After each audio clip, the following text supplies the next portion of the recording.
Capítulo 12. O lado dos colegas, desespero e decisões. Voltando um pouco no tempo.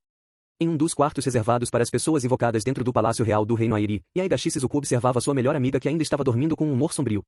5 dias se passaram desde o dia em que eles experimentaram a dor da perda, assim como uma situação de vida ou morte no calabouço. Depois desse incidente, o grupo passou a noite na estalagem na cidade Ovar, antes de voltarem para o reino em carruagens conduzidas por cavalos velozes na manhã seguinte. Era simplesmente impossível continuar com o treinamento de combate no calabouço com este tipo de atmosfera. Apesar de ele ser considerado incompetente, ainda era a morte de um dos compatriotas do herói, assim, era necessário relatar ao rei e à igreja. Além disso, apesar de ser duro, seria um problema se eles desistissem em um lugar como este. Foi decidido que o grupo do herói precisava ser tratado antes que o choque quebrasse seus espíritos. Se lembrando do incidente depois de voltar ao reino, apesar de Shizuku desejar que Kaori acordasse logo, ao mesmo tempo, ela também sentia que seria melhor se ela continuasse dormindo. Quando as notícias da morte de Hajime foram reportadas, apesar de todas as pessoas do reino ficarem chocadas, elas também suspiraram aliviadas ao saber que Hajime era aquele rei incompetente. Até o rei e Char pensavam da mesma forma. Tal incidente resultando em uma morte no calabouço aconteceu com o grupo do herói que possuía o maior poder. Seria problemático se rumores começassem a se espalhar falando sobre como eles, que não podiam nem sobreviver ao calabouço, poderiam derrotar os demônios. O grupo do herói, para ser digno do título de apóstolos de Deus, deveria ser invencível. Contudo, o rei e Char poderiam ter sido mais sensíveis, enquanto aqueles que não aprovavam Hajime falavam mal dele. Naturalmente, eles não faziam isso em público, mas essa era a impressão que os aristocratas passavam ao murmurarem entre si nas sombras. Graças a Deus que foi o incompetente que morreu. Um peso morto inútil como ele entre os apóstolos de Deus, é claro que ele morreria, ó difamando completamente o quanto quisessem. Contra esses atos de insultar um morto, houve muitas vezes em que Shizuku estava à beira de sucumbir à sua ira e tomar alguma atitude. De fato, não era estranho para Koki, que tinha um forte senso de justiça, ser o primeiro a perder o controle e protestar com veemência. O rei e a igreja julgaram que não seria inteligente deixar uma impressão ruim e assim puniram aqueles que abusavam verbalmente de Hajime e por outro lado, os rumores sobre Koki ser um herói gentil que estava com o coração partido pela morte de um incompetente se espalharam rapidamente. No fim, a reputação de Koki aumentou enquanto a opinião de que Hajime era um incompetente que simplesmente trouxe problemas para os heróis continuou. Naquele momento, aquele que salvou a todos era inquestionavelmente Hajime, segurando sozinho um monstro que nem mesmo os heróis conseguiram enfrentar. E pensar que foi um ataque feito por um de seus colegas de classe que causou a morte dele. Era como se a classe tivesse planejado de antemão, pois ninguém falava sobre o grave erro que aconteceu.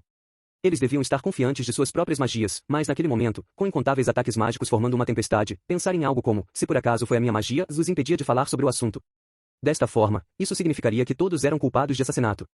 No fim, para escapar da realidade, eles começaram a pensar que foi o próprio Hajime e sua falta de competência que o levaram à morte.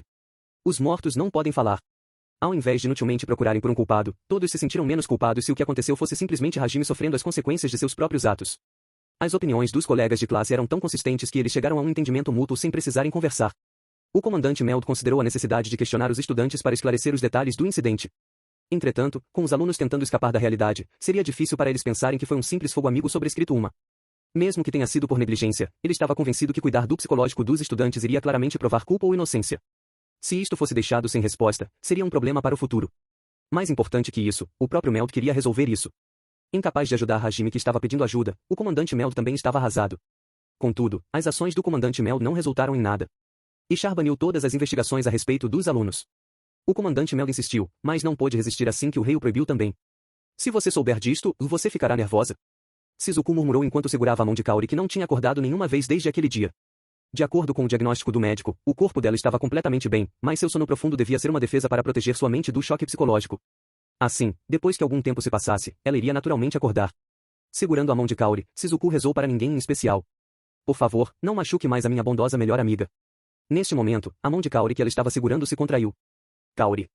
Você pode me ouvir. Kaori. Shizuku desesperadamente gritou. As pálpebras fechadas de Kaori começaram a tremer. Shizuku chamou de novo. Em resposta à sua voz, a mão de Kaori apertou a de Shizuku. Kaori então abriu lentamente seus olhos. Kaori. Shizuku-chan. Esticando seu corpo para a frente da cama, lágrimas escorreram dos cantos dos olhos de Shizuku enquanto ela olhava para Kaori. Olhando ao seu redor com olhos que ainda não pareciam enxergar, seu cérebro começou a funcionar de novo e Kaori focou em Shizuku que estava olhando e chamando seu nome.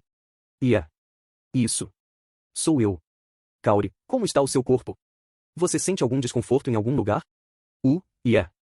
Estou bem. Apesar de me sentir meio preguiçosa, é provavelmente pelo sono. Bom, dormir por 5 dias é cansativo, eu acho. Shizuku deu uma risada tensa enquanto ajudava Kaori a se levantar, dizendo a ela o quanto ela dormiu. A reação de Kaori foi: 5 dias? Tanto tempo, o porquê? E eu tenho certeza que estava no calabouço, Li. Vendo esses olhos que gradualmente perdiam foco, Shizuku pensou que isso seria ruim e tentou mudar o assunto.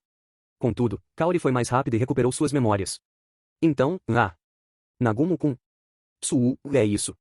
Shizuku revelou uma expressão amarga, confusa sobre como ela deveria dar as notícias. A aparência de Shizuku, combinada com suas próprias lembranças, fez ela perceber a realidade da tragédia. Ainda assim, Kaori não foi capaz de aceitar a verdade com facilidade. É mentira, não é? Shizuku-chan. Depois que eu desmaiei, Nagumo-kun também foi salvo, não é? Não é. Este é um quarto no castelo. Todos voltaram, certo? Nagumo-kun está treinando? Ele deve estar no campo de treinamento, certo? NN. Eu vou sair um pouco para agradecer Nagumo-kun, então, você pode soltar minha mão? Shizuku-chan. Fugindo da realidade, Kaori continuou a falar, desejando ir procurar por Hajime. Shizuku continuou apertando a mão de Kaori. Shizuku tinha uma expressão triste, mesmo assim ela encarou Kaori com determinação. Kaori. Você entende, certo? Ele não está mais aqui. Pare. É exatamente como Kaori se lembra. Pare com isso. Ele está. Nagumo-kun está. Não, pare e não diga mais nada. Kaori. Ele está morto. Isso é mentira. Ele não morreu. Isso com certeza não aconteceu. Por que você está dizendo algo tão absurdo? Nem Shizuku-chan tem permissão para dizer isto. Negando e sacudindo sua cabeça, Kaori lutou para fugir do abraço de Shizuku. Shizuku se recusou a se separar dela e a apertou com força, tentando aquecer o coração congelado de Kaori. Me solte. Me soltei. Eu tenho que encontrar Nagumo-kun. Por favor, ele ainda está vivo, e me soltei. Antes que percebesse, Kaori estava soluçando com sua cabeça no peito de Shizuku enquanto gritava me solte. Aceitando o abraço, ela chorou. Shizuku não podia fazer nada além de abraçar sua melhor amiga, esperando que isso de alguma forma diminuísse a dor de seu coração ferido. Quanto tempo elas ficaram assim? O brilhante céu iluminado pelo sol se pondo podia ser visto, tingindo o céu de vermelho. Kaori se mexeu nos braços de Shizuku enquanto fungava. Shizuku ansiosamente chamou Kaori. Kaori. Shizuku-chan. Nagumo-kun caiu, e não está mais aqui. Como um sussurro, a voz de Kaori parecia que iria desaparecer a qualquer momento. Shizuku não tentou amenizar sua resposta.